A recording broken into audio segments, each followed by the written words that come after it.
kan seperti itu lakukan, dan saya mulai advokasi ke bawah untuk bahwa mereka perlu tanah, anak-anak mereka perlu pendidikan, anak-anak perlu ekonomi yang lebih baik. Kalau ada rumah mereka mungkin akan lebih excellent, lebih comfortable ini gitu. Dan ini tidak gampang untuk menggerakkan keberanian itu tidak gampang. Saya makan waktu 3,5 tahun waktu itu advokasi ke masyarakat, dan akhirnya berhasil. Satu pagi saya selalu ngawali kegiatan saya itu sholat subuh. Jadi pagi mereka sholat subuh, minta supaya diridhoi lah apa yang menjadi keinginan kita bersama. Habis itu kita bongkar tanah. Jam 12 rumah mereka udah gubuk-gubuk pakai koran, plastik, apapun, dan masyarakat seluruh kota itu nyumbang serbet pun gitu. Berharga bagi mereka. Jadi kita dibuangin kantong-kantong kain material untuk rumah mereka. Berdirilah rumah pada waktu itu sekitar 800 rumah kardus-kardus gubuk begitu. Kemudian saya diusut oleh kepolisian. Saya bilang jangan dibongkar dulu, selesaikan dengan saya, kita bicara dulu. Dan saya katakan mudah-mudahan yang merasa punya lahan dengan sertifikat di sini sadar dan tidak menuntut haknya, karena ini adalah amanat gitu. Kalau orangnya mau ketemu silahkan ketemu saya, kita bicara gitu. Kalau sudah itu silakan, saya mau ditangkap, tangkaplah, mau ditahan silakan. Tapi kenyataannya Kapolres pada waktu itu justru bilang, Pak Eka sudah selesai, silahkan pulang gitu. Ya berarti yang tertera di sertifikat menyadari rupanya, dan lebih baik direlakan ke masyarakat gitu. Nah, sejak itu tidak ada masalah lagi, mereka bangun dengan senang hati, sampai sekarang tidak ada gangguan. Peristiwa penguasaan tanah 18 tahun silam masih membekas dan tidak akan hilang dari ingatan warga yang menempati lahan di kawasan ini. Bagi mereka, peristiwa itu merupakan momentum berarti, karena sejak itu mereka bisa mendirikan tempat tinggal, walaupun sederhana. Sama Pak Eka, perjuangan kita yang petunjuk kita di sini yang sama-sama. Nah, dengan Pak Eka, karena semua masyarakat di sini. Nah, terus dalam ini, nah, terus semua dengan sebak, 2 bak dibawa kemari dekat. Nah, bisa ditempatnya. Nah, Pak Eka Dana, kami mengucapkan banyak syukur, alhamdulillah Pak, atas bimbingan beliau, nasihat beliau, mencoba peduli kepada kami siang dan malam, mendampingi kami, membangun gubuk-gubuk yang sifatnya sederhana Pak. Alhamdulillah, setahun demi tahun seperti inilah keadaan kami Pak. Ya, mudah-mudahan dari pihak pemerintah juga mempunyai rasa belas kasihan terhadap warga kami yang seperti ini. Kegiatan pembelaan yang dilakukan Eka Dana bukan tanpa resiko. Berbagai ancaman fisik dan psikis pernah dialaminya, namun ia tidak pernah merasa takut. Baginya, sekali ia takut, maka perjuangan akan gagal. Jika dirinya sebagai orang hukum merasa takut, bagaimana dengan masyarakat yang buta hukum? Perjuangan membutuhkan pengorbanan dan harus siap menghadapi apapun resiko yang terjadi. Saya sudah siap dengan resiko saya yang ada. Dan soal ancaman, mulai dari kepala anjing 1 karung, rumah dibakar, mobil dihancurkan, terus kalau ancaman ya sudah terlalu banyak. Yang kasihan keluarga saya yang duduk di pemerintahan, jabatannya susah, dikucilkan dan lain sebagainya. Usaha, apalagi usaha, saya sudah hampir tidak punya peluang untuk usaha. Izin pengacara saya pun oleh pengadilan tinggi dicabut seperti itulah pada waktu itu. Berapa tahun dicabut Bang izin pengacara? Saya dicabut izin pengacara saya, dan saya tidak butuh izin pengacara di zaman itu gitu loh. Entah apa, untuk izin beracara saya tidak beracara lewat aturan yang sebenarnya. Saya menyuarakan keadilan masyarakat lewat masyarakat itu sendiri. Jadi bukan saya yang maju, tapi masyarakat yang saya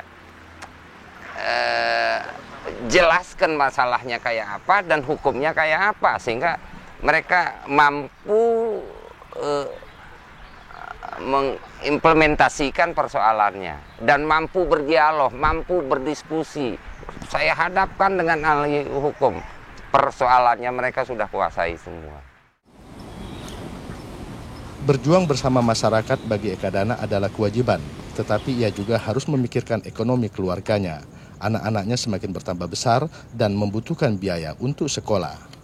Eka Dana pun memulai usaha mengembangkan perkebunan di lahan miliknya yang kelak termasuk dalam kawasan pariwisata. Pada tahun 1995, Eka Dana juga mulai mengembangkan usaha pariwisata di Kota Mataram dengan mendirikan hotel dan restoran Sayung. Usaha patungan bersama 2 orang mitranya dari Jakarta ini sempat ramai dan banyak wisatawan asing yang menginap.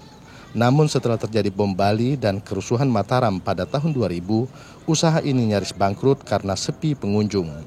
Untuk bertahan hidup, akhirnya manajemen membuka usaha karaoke, sebuah pilihan yang terpaksa harus dilakukan agar bisa bertahan dan membayar gaji 50 karyawannya. Cuma masih kuat tidak bangkrut saja gitu. Ini dari sisi kami pengusaha. Kemudian kami juga tidak ingin tenaga kerja kami kita bubarkan gitu. Jadi apa yang ada kita ini kan. Sampai akhirnya sudah 4 tahun kita tidak tahu apa yang mau dikerjakan. Rasa-rasanya sudah mau putus asa sudah untuk menyelamatkan ini. Sudah hancur semua. Saya serahkan kepada manajernya. Silakan kita duduk, mau diapain ini? Gitu. Akhirnya mereka bilang, sambil nunggu kita karaoke misalnya gitu, karaokean. Karaoke inilah yang menyelamatkan Sayung ini, tenaga kerjanya juga sampai sekarang. Gitu. Jadi saya tidak suka dengan karaoke. Saya ingin kalau bisa, kalau image dulu memang iya. Itu waktu saya partner, itu manajernya kita dikontrakkan, saya pemegang saham, jadi kalah suara pada waktu itu, diambilkan manajer dari luar. Kemudian memang pernah ada image jelek di Sayung ini berupa prostitut dan lain sebagainya. Setelah saya take over, saya ambil saham semua saya hapuskan. Pada saat bersamaan, ketika pariwisata Nusa Tenggara Barat semakin berkembang, Eka Dana membuka jasa konsultasi bagi investor asing yang ingin berinvestasi di Nusa Tenggara Barat, khususnya di bidang pariwisata. Kegiatan tersebut dilakukannya untuk membantu warga asing yang ingin berinvestasi agar tidak mengalami penipuan. Ketika itu banyak terjadi kasus penipuan terhadap warga asing dan dikhawatirkan akan memberikan kesan buruk terhadap Nusa Tenggara Barat. Ini banyak korban, sehingga saya sebagai lawyer banyak ketimpa kasus-kasus, ketimpa klien yang kasusnya semacam ini. Hampir setiap hari, terlalu banyak di Lombok ini yang orang asing yang ditipu seperti ini. Nah, dengan ini akhirnya menggugah saya untuk lebih baik kita antisipasi. Saya bukalah website dengan advice for free gitu. Lawyer itu jangan harus setiap menghadapi kliennya di kepalanya sebentar lagi duit gitu. Bisa aja dikredit. Bantu mereka dengan baik. Guiding mereka, guiding bukan guiding turis saja, bisnis guiding juga bagus. Ini lawyer guiding perizinannya, apanya, amankan bisnisnya. Setelah itu mereka bilang, Eka, baiknya kamu saya kasih goodwill share, saham gratis 15%. Thank you, terima kasih. Besok lagi. Perjalanannya tanpa saya mengerti, tahu-taunya seperti itu. Saya jadi pemegang saham beberapa perusahaan. Selain itu saya juga jadi kuasa hukum dari beberapa perusahaan dengan gaji misalnya rata-rata 2 juta gitu. Kalau 19 perusahaan kan sudah kecil, tapi kalau dikumpul jadi gede gitu. Kini Eka Dana lebih banyak menghabiskan waktunya bersama keluarga dan menjalankan kegiatan bisnis dan sosialnya. Sedangkan kegiatan kepengacaraan lebih banyak ditangani tim pengacara yang tergabung dalam Eka Dana and Associate. Eka Dana berobsesi ingin membentuk lembaga keuangan yang disebutnya Bank Nano untuk membantu masyarakat yang membutuhkan modal kecil dalam menjalankan usahanya. Saya bercita-cita ingin buka bank nano lah. Untuk kita sudah semua tahu yang namanya kalau di Lombok ini namanya bank subuh. Jadi pagi benar sudah tukang tagih, bank liar itu sudah datang, terus kemudian tagih duitnya atau ambil barangnya, kira-kira seperti itu. Dengan bunga 10% satu bulan. Bayangin, pengusaha kecil dengan kredit bunga 10% dan pengusaha ini aman-aman saja.